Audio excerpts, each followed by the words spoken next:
आप देख रहे हैं मुस्लिम सियासत और मैं हूं आपके साथ अबू दर्द अकरम। लगातार जोकीहाट से आपको दिखा रहे हैं कि जनता का मिजाज क्या है और जनता का मूड क्या है, चुनावी मुद्दे क्या है और जनता इस बार किस तरफ जा रही है। लगातार आप हमारी रिपोर्ट देख रहे हैं। इसी कड़ी में हम लगातार जनता के बीच जो तैयारी कर रहे हैं, जो प्रतिनिधि चुने जाने वाले हैं, उनसे भी आपको मिला रहे हैं।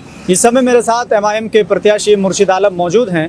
इनसे जानने की कोशिश करेंगे कि कैसी तैयारी चल रही है और विरोधियों को किस तरीके से उनकी चुनौतियों को या जो सामने जो प्रत्याशी हैं उनको किस तरीके से देख रहे हैं और इस बार कितना कठिन है चुनाव या कितना आसान है, उन सभी चीज़ों को लेकर बातचीत करते हैं। जनसंपर्क कर रहे थे, अभी यहाँ पर मुलाकात हुई है तो जानने की कोशिश करेंगे कि चुनाव की तैयारी कैसी चल रही है और जनता के मुद्दे क्या है इस बार। मुर्शिद साहब, तैयारी कैसी चल रही है चुनाव की? बहुत बेहतर तैयारी है इस बार और चुनौती नहीं है इस बार, क्योंकि मुख्य रूप से हम लोग 4 कैंडिडेट है यहाँ पर और 4 में से 3 पूर्व मंत्री है, भूतपूर्व मंत्री है। हम ही ऐसा है जो विधानसभा चुनाव कभी नहीं जीते हैं। बाकी सभी कैंडिडेट जीता हुआ, सबको देखा हुआ, सबको परखा हुआ है। इसलिए सभी लोगों ने एक तरफा 80% लोगों ने एक मन बना चुका है, इस बार यहाँ पर मजलिस को ही जिताएंगे। आपको मालूम होगा कि 2020 में मजलिस का ही उम्मीदवार यहाँ जीता था। उस वक्त 13 दिन के कमाल में 60,000 वोट था। इस बार हम 14 महीना से मेहनत करते हैं, इस बार 1 लाख पार है। जैसे आप जनता के बीच जाते हैं तो 2020 के मुकाबले 2025 में जनता क्या आपके सामने ला रही है, जनता से आप क्या रिलेट कर पा रहे हैं? 2025 में जो गद्दारी किया है, यहाँ के जनताओं में सबसे बड़ा दुख इसी बात का है कि हम लोगों ने ओवैसी साहब को वोट दिया था, ना कि शाहनवाज आलम को दिया था।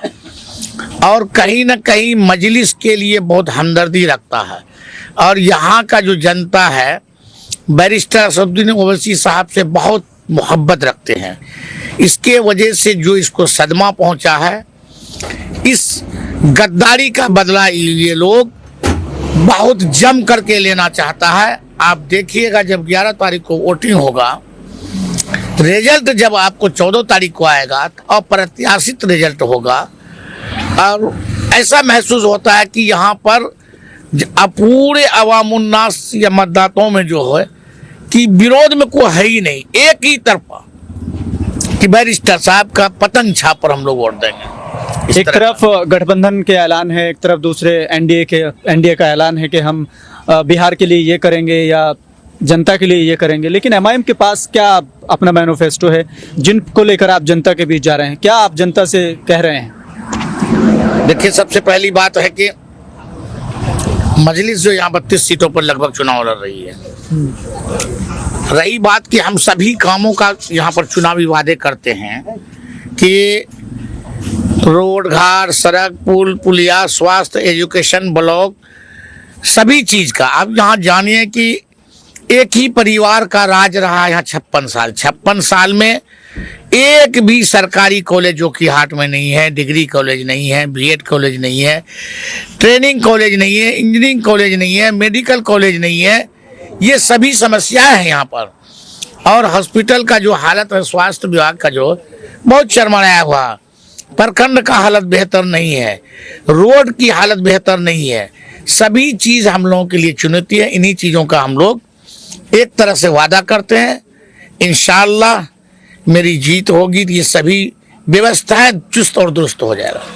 आपका टिकट होने के बाद एक बड़ा तबका ऐसा था जो वीडियो जारी कर या जिस तरीके से ये कहा जा रहा था कि मुर्शिद आलम के लिए चुनाव बड़ा टफ हो गया है, क्योंकि खासकर अब्दुल्ला सालिम चतुर्वेदी हो या और भी कई मौलाना हो, उनका वीडियो वायरल हुआ और उन्होंने कहा कि एमआईएम गद्दारी करती है, एमआईएम ये करती है। तो क्या वो चुनौती अभी तक है या उसको सुलझा लिया गया? सबसे पहली बात आप ये जानिए, आप पत्रकार हैं, आप घूमते हमसे ज़्यादा बेहतर जानते होंगे। जितने भी लोग बोलने वाले थे सभी यहाँ जोकीहाट के विधानसभा का नहीं था। जब इस चीज़ को सर्च किया गया तो कोई जम्मू कश्मीर, कोई कुछ मात्र 3 मौलाना यहाँ पर जोकीहाट का मिला। सभी लोगों का डिटेल निकाला गया, सभी लोग बाहर के थे। और कहीं ना कहीं यहाँ पर जो 2 प्रत्याशी मुख्य रूप से है, सरफराज आलम, शाहनवाज आलम, उनका ही लोग अब्दुल्ला सालिम को चढ़ा बढ़ा करके वो इस तरह का कराता था। आप देखे होंगे जिस दिन ये अप्लाई करने गए थे, मैं अलग मीडिया में इसलिए बोलना चाहता हूं, एक शहबाज नाम से लड़का है जो पथराबाड़ी का है, वो आदमी सरफराज को माला पहनाते हुए आज भी फोटो दिखा सकते हैं हम। एक फिरोज समेती है, शाहनवाज के मंच पर उसको भाषण करते दिखाएंगे। एक सऊद आलम था, और ऐसे यानी 10 में से 7 अफराद ऐसे थे जो दोनों भाई सरफराज या शाहनवाज का आदमी था। सिर्फ इसको एक मोहरा बना करके पेश करता था। एक दिन मालूम हुआ कि 5 मुखिया गया था वहां पर अख्तरुल ईमान के पास, वो सभी मुखिया सरफराज आलम का था कि किसी तरह अब्दुल्ला सालिम को टिकट हो जाए और उदा वाली जो घटना उसको पुनरावृत्ति करके हम उस कैंडिडेट को हाईजेक कर लेंगे। लेकिन पार्टी बहुत सावधानी से काम लिया और रिपोर्ट कराया और यहाँ तक के सर्वे कराया। मैं जोकीहाट के जनता को धन्यवाद देता हूँ और शुक्रिया भी अदा करता हूँ। उन्होंने एक सुर में कहा, तस्लीमुद्दीन परिवार से अगर चुनाव लड़ना है, उसके मुकाबले में किसी को खड़ा करना है, तो वो मुर्शिद आलम ही लड़ सकता है। अब्दुल्ला सालिम बेहतर कैंडिडेट है, सब चीज है, लेकिन इन लोगों के सामने जो दबंगी करके चुनाव लड़ता है, उनके सामने मुर्शिद आलम फिट बैठता है। सभी लोगों ने एक सुर में कहा। मैं आज भी कहता हूँ अब्दुल्ला सालिम मेरे पार्टी के पुराने रुकन है, सीनियर आदमी है, उसके लिए आज भी मेरे दिल में जगह है और मुझे पूरी उम्मीद है कि वो MIM पार्टी का था, है और रहेगा। अच्छा, अभी भी उम्मीद है आपको? बिल्कुल। आप देख लीजिए परसों का बयान में, परसों के बयान में स्पष्ट कहा अब्दुल्ला सालिम, जोकीहाट MIM के खाते में वही जीतेगा। अच्छा। वो स्पष्ट कहा, वीडियो जारी करके कहा कि MIM ही जीतेगा। अभी कई लोग उसको कह रहे हैं कि वो वीडियो तो पुराना है जब वो पार्टी के थे। गलत है, गलत। 3 दिन पहले का वीडियो है। लोग उसको, विरोधियों को कोई यहाँ पर मसाला नहीं मिलता है। जमीन में यानी ये जोकीहाट की जमीन MIM के लिए इतनी जरखेज हो गई है ना, कहीं जंगल का झाड़ी नहीं मिलता जो उखाड़ेगा वो। अब जैसे आप तैयारी कर रहे हैं और आपके हिसाब से आप जीत भी रहे हैं, हर प्रत्याशी अपनी यही उम्मीद रखता है कि वो जीत के आएगा, तो मुर्शिद आलम को जनता यहाँ की आशीर्वाद देती है, जीत कर आते हैं, तो सबसे पहला काम क्या होगा मुर्शिद आलम? सबसे पहले जनताओं का सपनों का जोकीहाट होगा, बेहतर जोकीहाट होगा और सभी सुख सुविधा से लैस जोकीहाट होगा। बस 3 ही शब्द है। तो जिस तरह से आपके सामने एक नई पार्टी जनसुराज है, कह रहे हैं कि बड़ा दबदबा है, बड़ा इस बार जीतने वाले हैं, बढ़िया वोट ले जाएंगे, इस तरह की बातें जो हो रही हैं, क्या आपके लिए कोई चुनौती है? जनसुराज है कि जनसुराग है? जनसुराज नहीं, जनसुराग है। आदमी के अंदर जो छेद करता हो, मतभेद कराता हो, वो जनसुराग है। प्रशांत किशोर का पूरा नाम पता है आपको? प्रशांत किशोर? हम जानते नहीं, प्रशांत किशोर पांडे।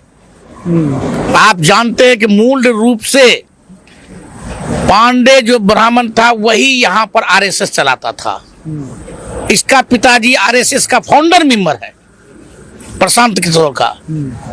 तो जो RSS है इसका मतलब बीजेपी है। तो बीजेपी को भला मुसलमान क्यों वोट दिए?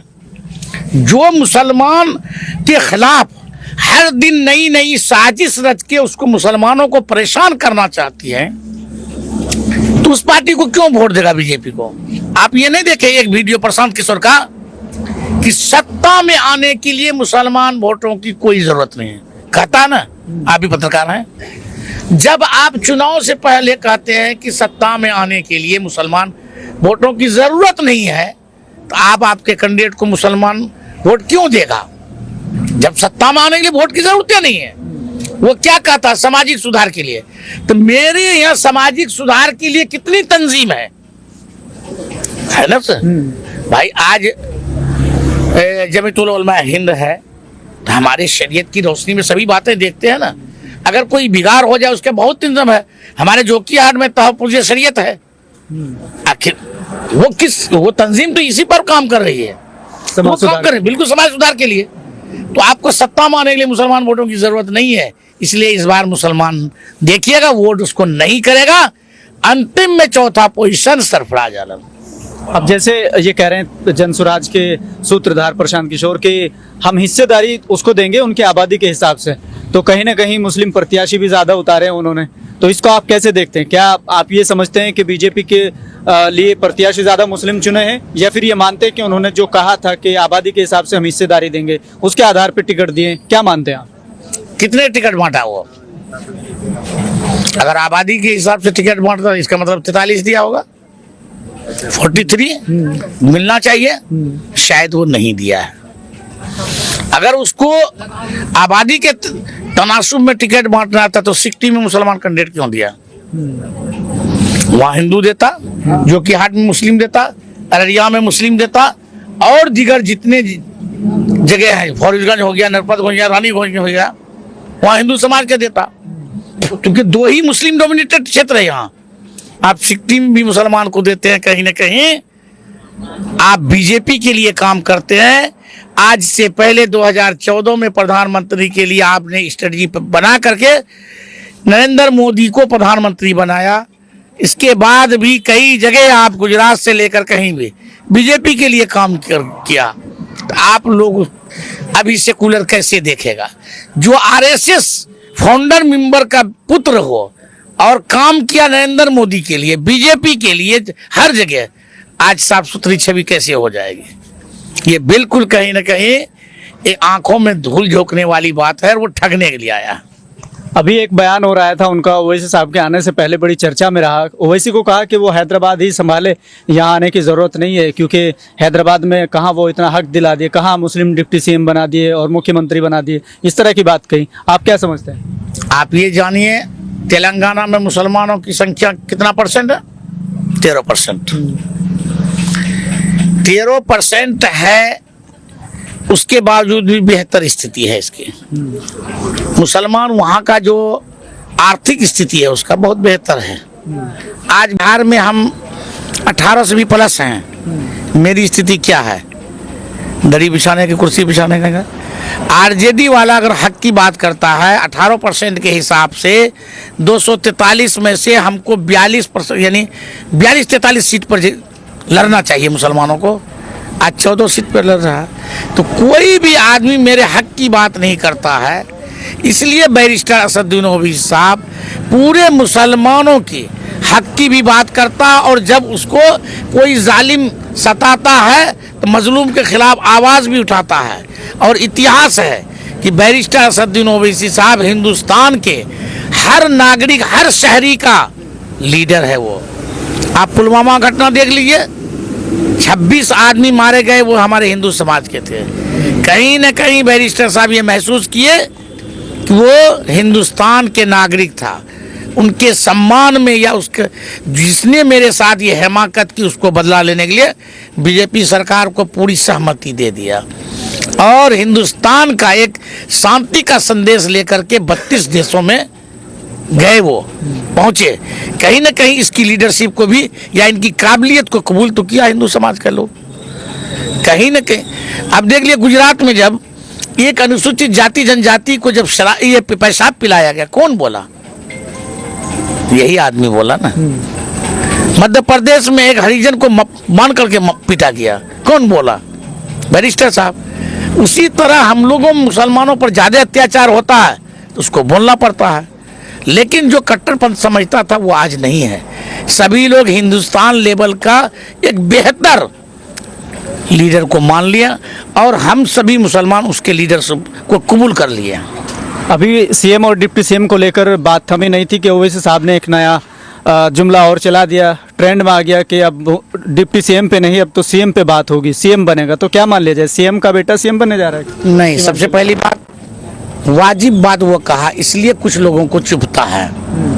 2% वाला जब डिप्टी सीएम बन सकता है, 13% वाला सीएम बन सकता है, 18% वालों को काहे नीचे रहा? हम भी सीएम का दावेदार हैं, ये होना भी चाहिए। आप नहीं देखे थे कि झारखंड में अकेला इंडिपेंडेंट चुनाव जीता है ना? वो कौन एक्का था, उसको सीएम बना के 5 साल रखना पड़ा, कांग्रेस की मजबूरी थी। उसी तरह इस बार भी मजबूरी होगी मुसलमान। चलिए, तो आपने सुना कि जैसे असदुद्दीन ओवैसी ने अभी कल के भाषण में अमौर में कहा था कि अब डिप्टी सीएम पे नहीं बल्कि सीएम पे बात होगी, और तमाम मुद्दों को लेकर जिस तरह से जोकीहाट विधानसभा में जो कुछ चल रहा है, जिस तरह से तैयारी कर रहे हैं, उन सभी चीज़ों को लेकर मुर्शिद आलम से बातचीत की है। बाकी आप इस वीडियो को लेकर क्या सोचते हैं हमें कमेंट बॉक्स में ज़रूर बताएं, और फिलहाल के लिए सिर्फ इतना ही देखते रहिए मुस्लिम सियासत।